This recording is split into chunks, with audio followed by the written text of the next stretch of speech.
texto da nossa palavra está lá em João capítulo 4, versos 34 e 35. Estamos dentro do ano da colheita extraordinária. Então vocês vão nos ver hoje muitas vezes falando sobre este tema. Disse-lhes Jesus: a minha comida consiste em fazer a vontade daquele que me enviou e realizar a sua obra. Não dizeis vós que ainda há 4 meses até a ceifa ou até a colheita? Eu, porém, vos digo: erguei os olhos e vede os campos, pois já branquejam para a ceifa, para a colheita. Diga assim: a colheita é agora. Diga: a colheita de Deus para a minha vida é agora. Dizem que uma imagem vale mais do que 1000 palavras. Quando você quer comunicar uma verdade, é muito importante você criar uma imagem, ou apresentar uma imagem que possa provocar lembranças. Os melhores sermões são aqueles sermões que têm uma palavra-chave, uma imagem muito boa. As pessoas vão embora e elas se lembram daquilo para a vida inteira. Quantos aqui já leram para os seus filhos, contaram histórias e leram livros para os seus filhos? Fiquem de pé, por favor. Está vendo? Vocês são bons pais. Pode sentar. Você sabe que os neurocientistas hoje, eles afirmam categoricamente que quando você lê para o seu filho, você o torna mais inteligente, mais criativo. Porque hoje em dia nós estamos vivendo num tempo em que os desenhos são maravilhosos, que os filmes para as crianças são sensacionais. Mas quando uma criança senta diante da TV ou de um cinema, ela recebe tudo pronto. Aquilo não provoca no seu cérebro muitas sinapses. Os neurocientistas dizem que quando um pai ou uma mãe lê para um filho, a imaginação dela forma imagens e de certa maneira faz com que o seu cérebro, principalmente o lado do cérebro responsável pela criatividade, pela memória, seja afetado. Então leia para suas crianças, conte história para elas, façam elas sonhar, façam elas imaginar. Jesus era mestre em fazer isso, fazia como ninguém. Aliás, tudo que ele fazia era perfeito. Então ele tem muito para nos ensinar. Muitas vezes, para transmitir as verdades que ele tinha, ele usava de imagens, de figuras e até de parábolas, de forma que desde uma criança pudesse entender até as pessoas mais profundas, mais densas nas reflexões e no pensamento. Quando Jesus cita a figura da colheita, ele cita uma imagem que os discípulos conheciam. Todo judeu que caminhava naquela época passava ao lado das colheitas. Israel era uma nação agrícola. Então quando Jesus vai propor a mensagem que ele quer transmitir para os seus discípulos, ele fala: vocês dizem que faltam 4 meses para o tempo da colheita, mas levante os olhos, vejam, os campos já estão brancos. Ele está se referindo aqui ao trigo. O trigo ele é verdinho, mas quando ele fica pronto para colher, ele fica todinho branqueado, aquele amarelo claro. E Jesus então, com isso, ele lança uma ideia que vai desenvolver e que traz muitas mensagens para nós. Hoje, a exemplo de Jesus, com essa reflexão que eu vou fazer, eu quero em primeiro lugar ensinar vocês, quero também impactar e transformar. Diga assim: ensinar, impactar e transformar. Agora, quando a gente fala de colheita, parece até que é a utilização de uma figura inadequada, né? Quantos aqui de verdade sabem o que é uma colheita? Quantos cresceram no meio agrícola, numa fazenda ou num sítio? Fica de pé. Se você quer saber de verdade o que é uma colheita, pergunta para esse povo aí. Porque Porque vamos combinar, um indivíduo que nasceu em São Paulo, a vida inteira foi urbano, quando ele pensa em colheita, ele pensa, ainda mais na igreja, pode sentar, pastor fala de colheita, todo mundo, glória a Deus, aleluia. Por quê? Porque as pessoas estão pensando que elas vão fechar os olhos, oh aleluia, oh aleluia, e os frutos vão cair. Sabe, meu amado, colheita é um tempo de muito trabalho, porque o lavrador tem que levantar mais cedo e vai dormir mais tarde. É muito trabalho. Cutuca o teu irmão aí e diga assim: Deus está dizendo que esse é um tempo de colheita, mas você precisa estar pronto para arregaçar as mangas e trabalhar. Amém? Quantos aqui precisam de uma colheita? É óbvio que a colheita que Jesus se refere é a colheita das vidas, das almas. Frequentemente, Jesus usava a figura do plantio e da colheita como uma figura para falar das vidas que ele veio salvar. Há um outro texto em Mateus em que ele diz assim: a seara está pronta, orai ao Senhor da seara para que mande trabalhadores para a colheita. Amém? Vocês são os trabalhadores da colheita. Deus está dizendo que vai nos dar uma grande colheita, mas nós precisamos estar prontos para trabalhar nela. Mas eu quero extrapolar mais uma vez ao conceito, a figura da colheita, que no caso de Jesus tem o propósito primeiro em falar da salvação de vidas. Hoje eu quero dizer para você que tudo aquilo que a gente vai aprender, que vai refletir, diz respeito a tudo que nós investimos, trabalhamos, sonhamos, realizamos. A gente pode comparar a nossa vida, o nosso trabalho, os nossos relacionamentos como todo o processo da semeadura, da espera e da colheita. Então as lições que a gente vai aprender aqui de Jesus valem para a nossa vida como um todo. Vale para você como pessoa, vale para a sua família, vale para você no seu trabalho, vale para você no seu relacionamento com os amigos.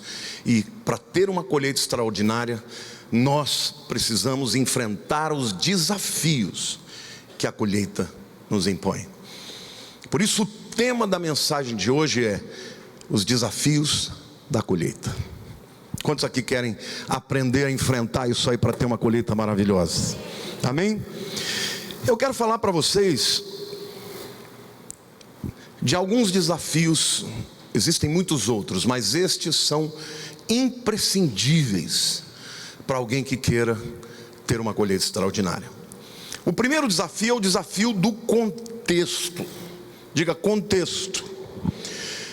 Eu quero dizer que não importa qual seja a área da tua vida, qual a colheita que você esteja pensando, você precisa conhecer o contexto. O que eu quero dizer? Por exemplo, você é um agricultor. O tipo de semente que você vai plantar, qual é o fruto que você quer colher? Ele depende do quê? Ele depende da água, da chuva, da temperatura.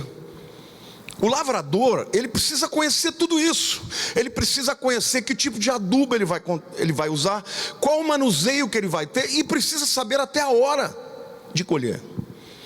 Porque se você não conhecer o contexto do plantio e do processo, o que vai acontecer? Você vai perder a safra. E muita gente perde as safras na sua vida. Por quê? Porque não conhece o contexto.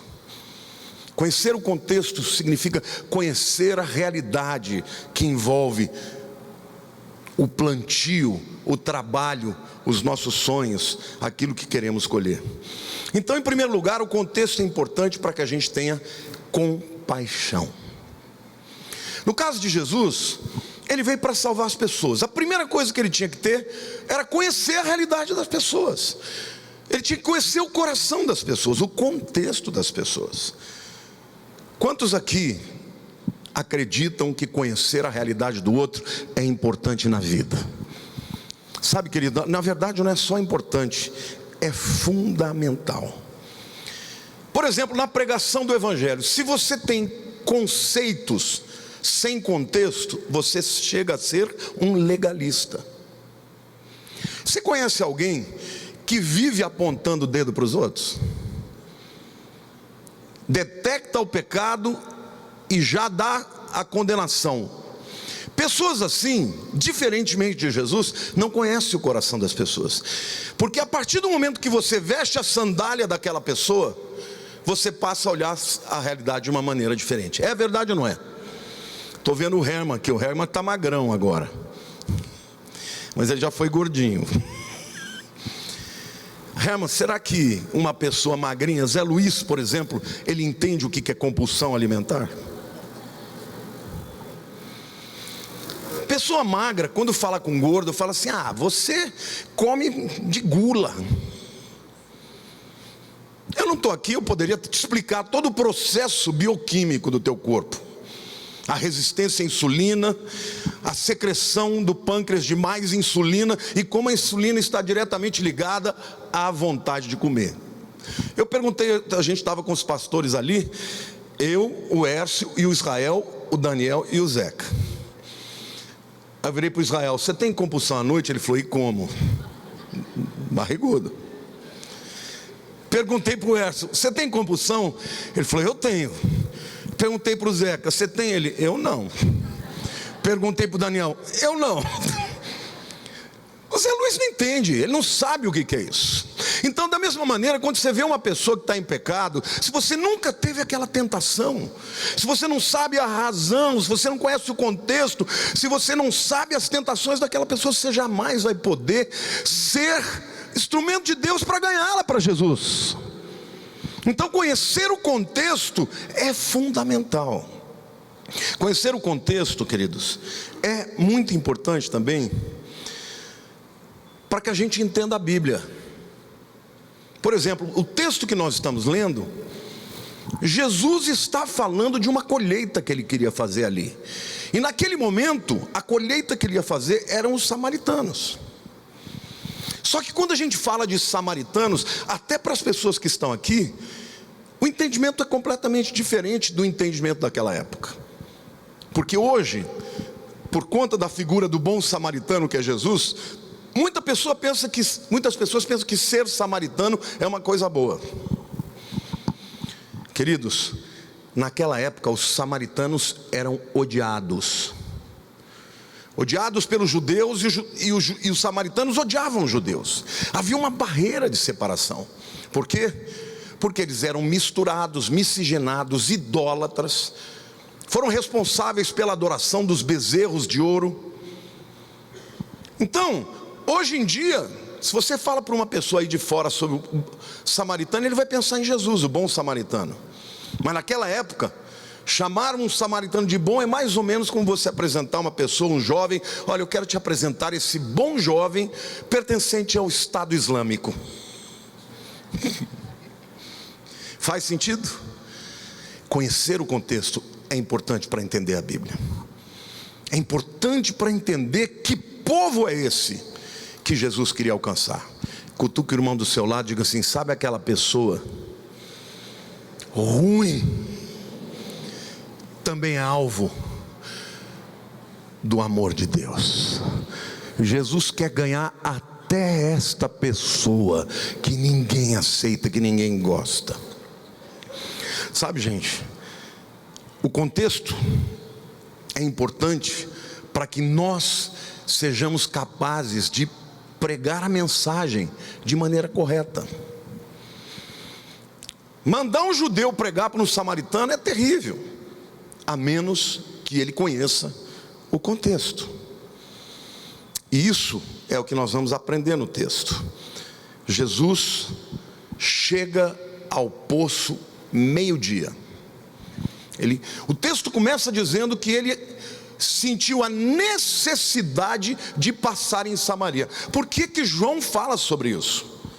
Porque, queridos, quem estava na Judéia e ia para Galileia, o caminho mais perto era passar pela Samaria. Mas todo judeu dava a volta. Ele não passava na Samaria para não se contaminar. E aí a Bíblia diz que Jesus sentiu a necessidade de ir a Samaria. Diga assim: Jesus tinha um propósito ele chega a um poço, ele não chega em qualquer lugar, ele vai ao lugar que ele sabe onde está a pessoa, que vai ser a primeira colheita de muitas outras, o primeiro fruto de muitos outros a colher. E ele encontra aquela mulher lá preparando para tirar a água do poço, e ele começa a conversa. Ela não tinha a mínima ideia do contexto do que ia acontecer, mas Jesus sabia muito bem. Primeiro, ela estranha um homem falando com uma mulher que não conhece. Isso não era comum naquela cultura. Um homem jamais se dirigia a uma mulher se ele não a conhecesse, se não fosse da sua família ou alguém muito próximo. Depois ela estranha o fato dele ser judeu, estar ali na terra dela falando com ela, uma samaritana. E ainda estranha o fato dele ser um mestre, um rabi, falando com uma mulher pecadora. Sabe qual é a lição que a gente vai entender aqui? Se você quer ter uma colheita extraordinária, você vai precisar aprender a lidar com gente de contextos diferentes dos seus. Você conhece alguém intransigente? Você conhece alguém que é incapaz de sentir a dor do outro? Você conhece alguém radical? Essa pessoa não vai ter uma grande colheita. Essa pessoa vai ficar sozinha.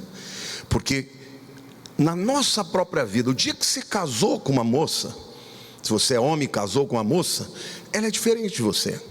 Ela pensa diferente de você. Ela teve uma história diferente de você. No lugar onde você trabalha, é a mesma coisa. Lá existem pessoas que vão chegar a você em horas diferentes, em situações diferentes, em contextos diferentes, com uma história de vida diferente. E se você não souber lidar com as diferenças, você, ao invés de criar pontes, vai construir muros. Ao invés de fazer amigos, vai fazer inimigos. E Jesus aqui, ele não está somente querendo alcançar a mulher samaritana, ele está treinando os discípulos no próprio campo, porque um dia ele iria para o Pai e eles dariam continuidade na pregação do Evangelho. Então eu quero dizer para você, ser intransigente não te ajudará a nada. Você precisa compreender as diferentes realidades das pessoas com as quais você convive. Amém? As pessoas não passam pela vida para serem simplesmente comedores de frutos. Diga assim: eu estou nessa vida, eu estou nesta igreja para receber os frutos, mas também para semear sementes e para ter uma grande colheita. Amém? Deus te criou para ser um semeador. Deus te criou para ser um colhedor. Deus te criou para envolver pessoas na sua colheita. Esta igreja começou comigo e com a Lilian. Começamos com uma visão. Pessoas foram se juntando a nós. E ela foi crescendo. E cada vez mais pessoas vão sendo inseridas. E o propósito da colheita de Deus através de nós está cada vez mais crescendo. Amém? Glória a Deus.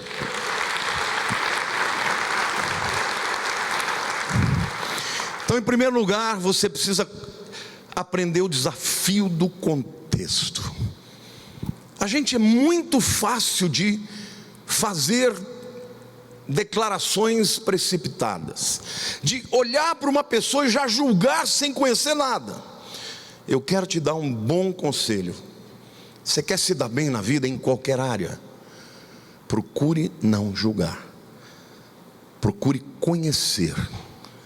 Você pode até ver alguma coisa errada, procure saber por quê. O que está por detrás? Como é que será que eu posso ajudar essa pessoa? Jesus tinha essa intenção em relação à mulher samaritana. O segundo desafio de uma colheita, nesse texto, é o desafio da sede. Aquela mulher, ela estava com sede de água. Ela chegou a meio-dia, morta de sede, e ela não estava ali a fim de ouvir falar de água viva. Porque o capítulo 4 de João, nós lemos 2 versículos depois que a história toda aconteceu. Mas a história começa com Jesus sentindo a necessidade de ir para Samaria, e quando ele chega lá naquele poço, ele encontra uma mulher tirando água. E aí ele puxa, conversa com ela. Mas aquela mulher não era uma mulher qualquer. Ela era, em primeiro lugar, uma mulher que tinha sede de água. E Jesus diz: eu vou te dar água viva. Mas ela não estava afim de água viva, ela queria água mesmo. Mas ela não tinha sede só de água, ela tinha sede interior. Quando Jesus trava a conversa com ela, Jesus fala assim: olha, você já tem 5 homens, 5 maridos. Então aquela mulher, ela estava sedenta do quê? De amor. Ela queria preencher a alma dela de amor. O primeiro não deu amor, ela largou, foi para o segundo, foi para o terceiro, foi para o quarto, foi para o quinto. E de repente chega um homem lá e fala que nem a conhece, que nem é da sua terra, e ele diz: você está com uma sede profunda que você não conhece, e ninguém vai matar a tua sede a não ser eu. Amém?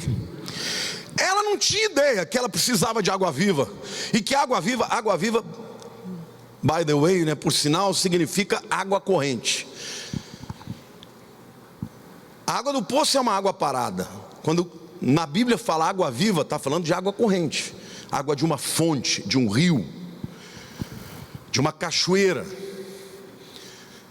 As pessoas com quem você vai lidar na vida estão sedentas de algo. E é muito importante que você entenda isso. Quando você quer ganhar alguém para Jesus, você tem que entender qual é a necessidade do interior dela. Aquela mulher olhava para Jesus como ele fosse um problema, como se ele fosse um problema, mas ele era a solução. Ela pensava que ela precisava da água do poço, mas na verdade ela estava diante da fonte de água viva. Não é tremendo isso? Aquela mulher olhou para Jesus e achou algo diferente, porque a conversa começa assim: me dá um pouco da tua água. Ela responde: mas como é que você vai beber água? Você não trouxe o balde, você não trouxe o jarro. E Jesus, vocês já viram o filme de Woody Allen? Ontem eu assisti um filme com a Lília do Woody Allen, e eu acho interessantíssimos os diálogos do Woody Allen, porque 2 pessoas estão conversando e parece que eles estão falando de coisas diferentes. E no final a conversa tudo se resolve, mas assim, um faz uma pergunta, outro responde outra coisa. Aí o primeiro faz uma pergunta que parece não ter nada a ver com a resposta, e a coisa vai caminhando, e de repente eles acabam entendendo o final da história. Foi assim com Jesus. Jesus fala: me dá um pouco dessa água. Ela: mas você não tem balde. Aí Jesus falou assim: se você soubesse quem fala com você, você me pediria água viva. Da minha água eu te daria, que é água viva. Ela deve ter olhado e falado: mas que conversa esquisita é essa? Como assim? O que ele está falando? Aí Jesus falou: bom, se você não entendeu ainda, deixa eu me apresentar. Eu sou Jesus, e eu sei que você já está no 5º homem. E começa, aí a conversa mudou de figura. Mudou de figura a ponto dessa mulher, no final da história, sair dali e esquecer o balde, ou esquecer o jarro, e voltar para sua terra para dizer: eu encontrei um homem que revelou tudo sobre mim. Será que ele é o Cristo? Deus quer usar você na vida de pessoas, e Deus vai revelar para você o coração dela, se você entender que sem compaixão não existe colheita. Sinônimos de compaixão seriam simpatia, sentir com, ou empatia, sentir por, ou sentir o que vai dentro da pessoa. Cutuca a pessoa do teu lado, diga assim: tem muitos maridos que não estão nem aí para o que a esposa sente. Tem muitas esposas que não estão nem aí para o que os maridos sentem. Querido, você não vai entender o seu filho se você não conhecer o coraçãozinho dele. Você não vai entender a pessoa que está lá no seu trabalho, Às vezes ela chegou num dia mal, te deu um coice, você está aí já morrendo de raiva dela. Você não sabe pelo que ela está passando. Se você deseja alcançar aquela pessoa para Jesus, você precisa conhecer o que está no coração dela, conhecer o contexto, conhecer a sede, saber de fato o que está passando na vida dela. E é interessante, porque quando a mulher fala assim: mas onde está o balde? Você não tem balde? Como é que você está me pedindo água? O texto não fala isso, mas eu imagino que Jesus pensou. Ele deve ter pensado assim, ele deve ter olhado para ela e dito assim: você pensa que eu estou precisando da tua água? É você que está precisando da minha. Você pensa que eu estou falando de água H2O? Eu estou falando de água viva. Eu estou falando da água que sai de dentro, que só o Espírito Santo pode dar. E você está dizendo: cadê o seu balde? Eu vou te dizer cadê o meu balde. Meu balde é você. Porque eu vou encher você, e quando você estiver cheia de água viva, você vai levar essa água viva para muito mais gente. Amém, irmãos? Então eu quero dizer para você hoje, pode aplaudir o Senhor, pode liberar essa unção. Eu quero te dizer que muitas vezes você vem à igreja achando que Deus só quer te dar o fruto para comer, ou só quer matar a sua sede. Ele quer mais do que isso. Ele vai te alimentar, Ele vai saciar a tua sede, mas Ele vai tornar você um jarro cheio de água viva. Amém? Por isso, se você veio aqui nessa manhã vazio, o Senhor já começou a encher a tua vida. E deixa Ele encher mais até derramar, porque o chamado dele para você, assim como daquela mulher samaritana, é fazer de você um vaso cheio de água viva. Glória a Deus. Quando Jesus revela a mulher, parece que a conversa que era paralela se tornou uma coisa só. Mas a verdade que a gente apreende daqui é que só Jesus pode matar a sede de dentro. Você conhece gente insaciável? Você já viu alguém insaciável? Sabe qual a característica de uma pessoa insaciável? Ela busca suprir a sua necessidade sem fim. Quando eu falei da história dos gordinhos, querido, todo gordinho é ansioso. E o subconsciente dele diz que ele vai saciar aquele buraco com comida. Sim ou não? Cadê os gordinhos daqui? Mas por mais que você coma, aquilo não vai saciar. Agora a gente vê pessoas assim, saciáveis de amor, insaciáveis de amor, aliás. Ficam correndo atrás de amor, mudam de relacionamento, fazem um amigo novo a cada 2 anos. Ah, esse não deu certo, vou para o próximo. Pessoas assim não tem fim. Sabe o que acontece com isso? Vão procurar matar a sua sede em diversos poços que não podem saciar a sua sede. Somente Jesus, diga, somente Jesus pode matar a sede do meu interior. Jesus conhecia isso sobre aquela mulher, e quando Ele revela o coração dela, ela é impactada. E ela então, quando os discípulos chegam, Jesus está terminando a conversa, e ela sai e vai para onde? Vai para Samaria, vai para a cidade de Sicar, e lá ela conta para todo mundo a respeito do Messias. Diga, uma pessoa que é realmente tocada por Deus, ela vai dividir a sua fé e a sua experiência. Amém? O terceiro desafio que eu quero dizer para vocês, que é fundamental para uma colheita extraordinária, é o desafio dos companheiros. Na vida, não importa qual seja a sua colheita,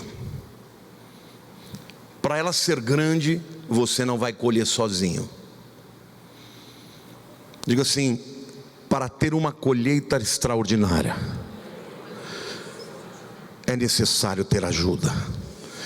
Querida, uma pessoa que não quer aprender a lidar com os companheiros, não vai ter uma colheita extraordinária. O meu desafio como pastor, quando Deus me dá uma visão, em primeiro lugar é convencer os meus companheiros pastores. Depois, convencer os líderes de que aquilo é a vontade de Deus, de que isso é o que Deus tem para nós. E por fim, convencer as ovelhas. Porque se eu puder convencer as ovelhas, a colheita será muito maior. Amém? Por que nós fazemos células? Porque na sua casa muita gente vai que não viria à igreja. Dr. Alberto está voltando para a clínica médica. Qual é o propósito da clínica médica? É curar as pessoas fisicamente? Diga, também. Mas não é só isso. Pessoas que vêm trabalhar na clínica médica têm a visão de que podem ser instrumentos de Deus para quê? Não só para curar o corpo, mas para curar a alma e o espírito, amém? O chamado de Deus para essa igreja é impactar essa cidade, amém, irmãos? É tocar no coração das almas, é sensibilizar as pessoas. Mas Jesus tinha que convencer primeiro os discípulos. A conversa acontece porque os discípulos chegam trazendo a comida. Eles tinham ido pegar comida para Jesus, e eles vieram trazendo um X-bacon salada triplo. E eles chegam para Jesus, toma Jesus. E quando eles chegam, eles veem Jesus conversando com uma mulher que eles já estranharam. Mas o texto diz que eles não falaram com Jesus, eles devem ter conversado entre eles. Vocês querem ver? Eu vou ler os versículos para vocês.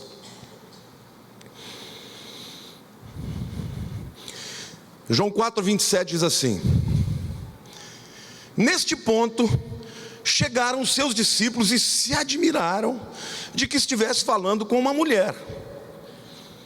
Todavia nenhum lhe disse: que perguntas? Ou por que falas com ela? Nesse inteirinho, ou seja, Jesus está acabando a conversa e eles chegam com X-salada ou com X-bacon salada, né? Porque eu tenho um cunhado que diz: se você quiser estragar qualquer coisa, uma comida estragada, bota bacon, fica uma delícia. Se for doce, e o doce está ruim, bota leite condensado, vai ficar maravilhoso.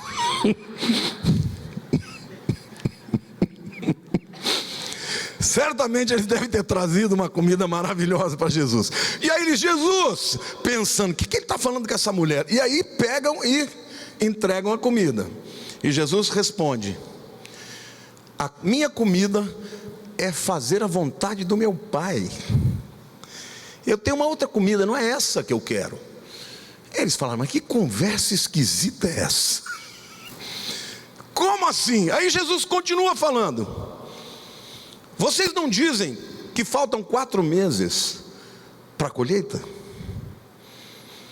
Levantai os olhos, levanta a cabeça, olhe, os campos já estão brancos, prontos para a colheita. Continuaram não entendendo nada. Deixa eu fazer uma pergunta para um público inteligente aqui. Que colheita Jesus estava pensando? Nas almas. Mas que almas? Os samaritanos. Sabe quando o texto começa dizendo que ele sentiu necessidade de passar por Samaria? Porque o propósito dele era alcançar os samaritanos, que nenhum judeu iria lá. Ele foi.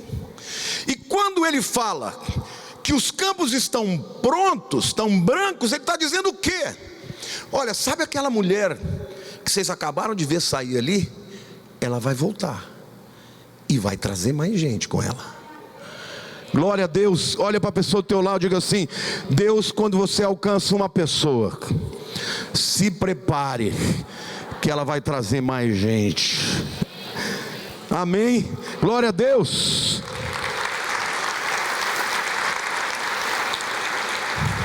A prova disso está nos versículos 28 e 29 do capítulo 4, que diz assim: quanto à mulher, deixou o seu cântaro, ou seja, descobriu que a sede dela não era aquela água. Foi à cidade e disse àqueles homens, os samaritanos: vinde comigo e vede um homem que me disse tudo quanto tenho feito. Será este porventura o Cristo? Saíram, pois, da cidade e vieram ter com ele. Vieram ter com quem? Jesus. Olha aí a colheita. Sabe, uma outra verdade muito legal que Deus me falou nesse texto aqui. Ela chegou, ela era uma nova convertida. Ela já tinha crido em Jesus e ela já saiu pregando. Só que quando ela chega lá e começa a contar o que Jesus fez, ao mesmo tempo que ela prega, ela faz uma pergunta. Ela diz assim: será que é ele o Messias? E Deus falou comigo assim: toda vez que eu chamo alguém para fazer a obra, essa pessoa continua com algumas perguntas. Quantos aqui hoje estão perguntando muita coisa para Deus? Talvez você esteja passando por uma situação que você não sabe a resposta. Talvez seja uma enfermidade que você está passando e você não entende por quê. Talvez seja um problema financeiro. Talvez seja um problema familiar e você não sabe por quê. E o diabo, muitas vezes através disso, quer te tirar do propósito de Deus. Mas eu quero te dizer, meu querido, você mesmo que não tenha todas as respostas ainda, Deus quer te usar para esta grande colheita. Amém, irmãos? Esta é uma verdade que nós precisamos entender. Aquela mulher começou como uma mulher pecadora, uma samaritana repudiada. Ela conheceu o Messias e já se tornou uma evangelizadora, mas continuou com perguntas no seu coração. E o Senhor me manda te dizer hoje: existem perguntas que vão ser muito importantes para que você faça e cumpra a vontade de Deus na sua vida. Se Deus respondesse todas as verdades para nós, nós não iríamos crescer. Porque é diante das lutas, diante das provas, diante dos questionamentos, que nós vamos ser usados para a glória de Deus. Amém, queridos? As respostas virão quando elas já tiverem cumprido o seu propósito. Amém? Diga assim: Deus me diz que eu vou viver uma colheita extraordinária, mas eu preciso estar pronto para os desafios da colheita. Amém? Eu quero concluir essa palavra, depois eu vou orar por você.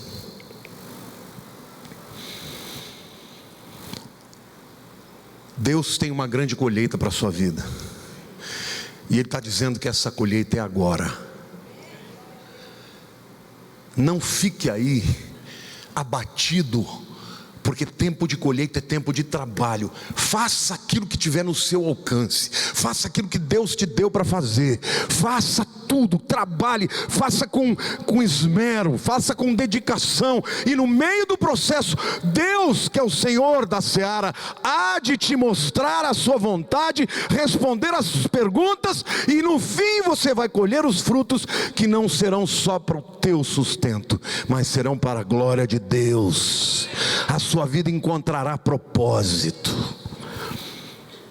Diga assim: a colheita é um tempo de grande trabalho. Vale a pena. Eu vou repetir isso e eu quero ouvir um glória a Deus. A colheita é um tempo de grande trabalho. Querido, você só entende o valor do trabalho quando você perde um. Trabalhar é bênção. Para a gente ter uma boa colheita, a gente tem que entender o contexto das pessoas para as quais Deus nos chamou. Tem que conhecer o coração, a realidade, a vida. Não dá para você tocar em alguém e não saber nada dela. Para que essa colheita seja grande, nós precisamos conhecer as diferenças. Por exemplo, recentemente está uma briga, né? entre as cores azul e vermelho, PT e PSDB. Aí você vê todo tipo de colorações, né, no meio disso. Quantos aqui votaram no PSDB? Como é que você faz para ganhar uma pessoa que é petista? Eu vou mudar o palco da disputa. Corinthians e Palmeiras. Quando na vida eu fui pensar que eu ia criar uma filha palmeirense para casar com um corintiano? E ter um neto corintiano.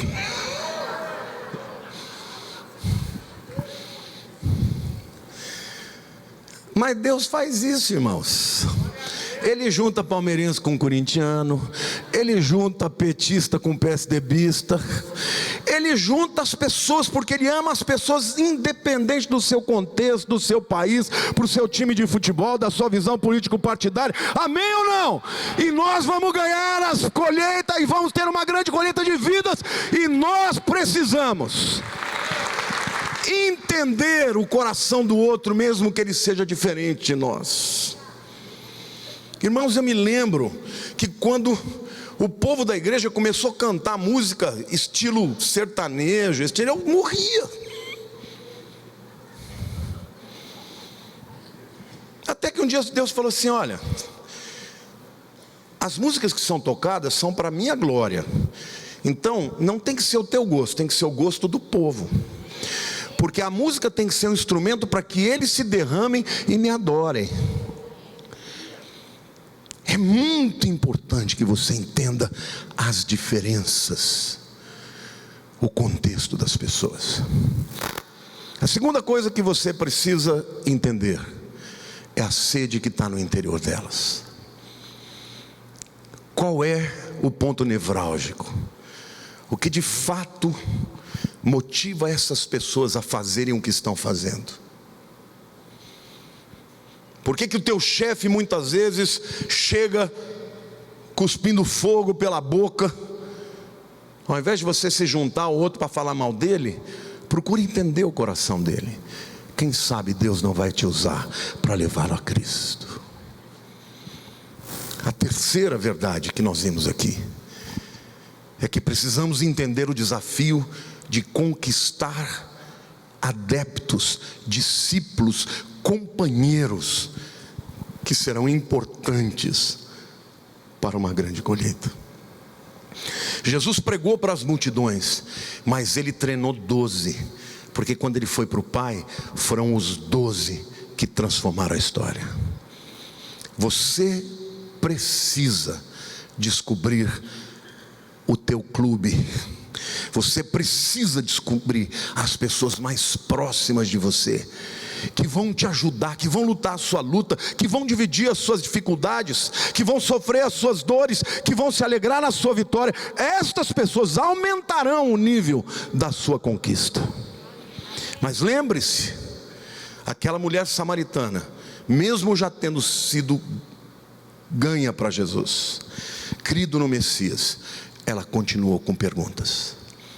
E eu termino essa palavra dizendo: você não tem, diga eu não tenho que ter todas as respostas, porque as respostas virão no tempo de Deus, segundo o seu propósito. É lindo, né, você ver um novo convertido. Ela chegou dizendo: eu achei um homem que contou tudo sobre mim. Em seguida ela pergunta: será que ele é o Messias? Você tem algum será na tua vida? Você tem alguma pergunta que você está fazendo para Deus? Por que isso, meu Deus? Por que eu estou passando por essa dificuldade? Por que eu estou passando por essa luta? Por que essa enfermidade? Por que essa luta financeira? Por que, Senhor? E Deus está dizendo para você: a resposta virá no tempo dele. E Deus está te dizendo para você: deixe-se ser usado por Deus. Entenda que Deus não te chamou só para encher o teu vaso. Ele te chamou para te fazer um vaso, para levar água viva a muitas pessoas. Amém? Será que eu me fiz entender? Será que você aprendeu alguma coisa hoje? Você foi impactado? Foi transformado? Então diga assim: Senhor, obrigado, porque Jesus também veio a mim um dia, e quando Ele chegou a mim, Ele matou a minha sede e me tornou um jarro cheio de água viva para levar aos sedentos. Queridos, o mundo está vivendo num tempo de aridez. O mundo está procurando matar a sede em todas essas coisas. As pessoas acreditam que é a fama, que é o dinheiro, que é o sexo desenfreado, que são as drogas que vão trazer, sabe, plenitude para o vazio. Mas eu estou te dizendo que o único que pode matar a sede do mundo é a água viva de Jesus, e você tem essa água dentro de você. Então, meu querido, entenda que o tempo é de colheita, e o tempo é de ir buscar as vidas, porque quanto mais nós fomos usados nesse propósito, as nossas perguntas serão respondidas no tempo em que Deus tiver completado o trabalho nas nossas vidas. Amém? Eu vou pedir para você ficar de pé e fechar os seus olhos.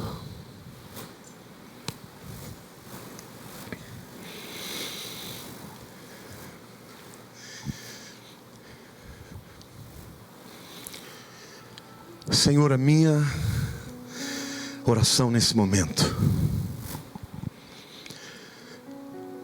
em primeiro lugar, é de gratidão pela grande colheita desta igreja ao longo desses 27 anos. Muitos chegaram como aquela mulher samaritana, cheios de pecado, de vazios, de buracos, e foram transformados pela tua palavra, pela água viva que vem do teu trono.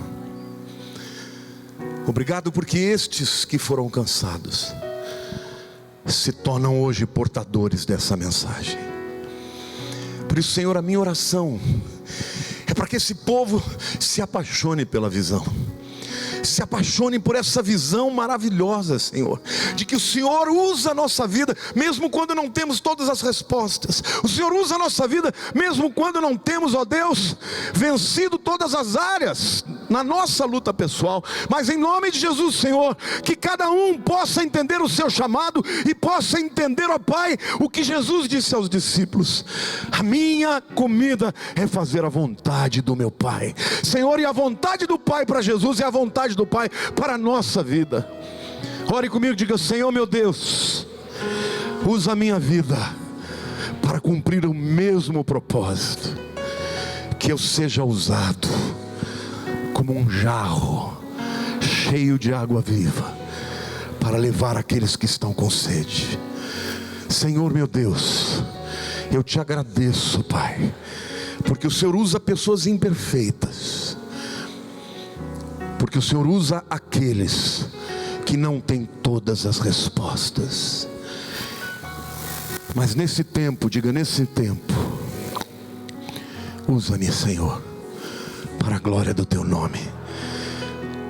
Que eu possa ser compassivo, sensível ao meu irmão, entender a sua dor, entender os motivos, para que eu possa alcançá-los com a água viva, que é a tua palavra.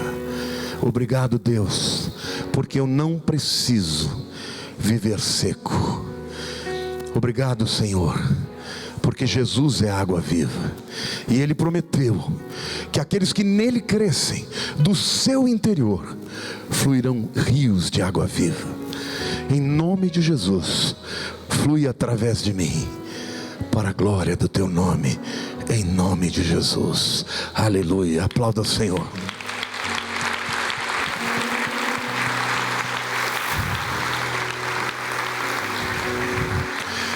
Quantos de você hoje, quantos de vocês estão vivendo algum momento difícil? Tem perguntas, interrogações enormes e ainda não encontraram respostas e querem receber uma oração? Levante a sua mão onde você estiver. Deus, eu não conheço a vida dos meus irmãos, lá no fundo, as suas necessidades mais profundas, mas o Senhor conhece. Obrigado, Senhor, porque a tua palavra diz que Jesus teve a necessidade de entrar num lugar rejeitado por tantos, por causa daquela vida em primeiro lugar, mas por causa de todas as outras. Senhor, eu te agradeço porque a nossa história, ela não está solta no mundo. Nós estamos numa rede, meu Deus, de situações, de intercorrências, ó Pai, que nós vivemos e passamos e não entendemos, mas tudo isso faz parte do teu propósito, ó Deus, para que nós alcancemos aquelas vidas para as quais o Senhor nos chamou e nos destinou.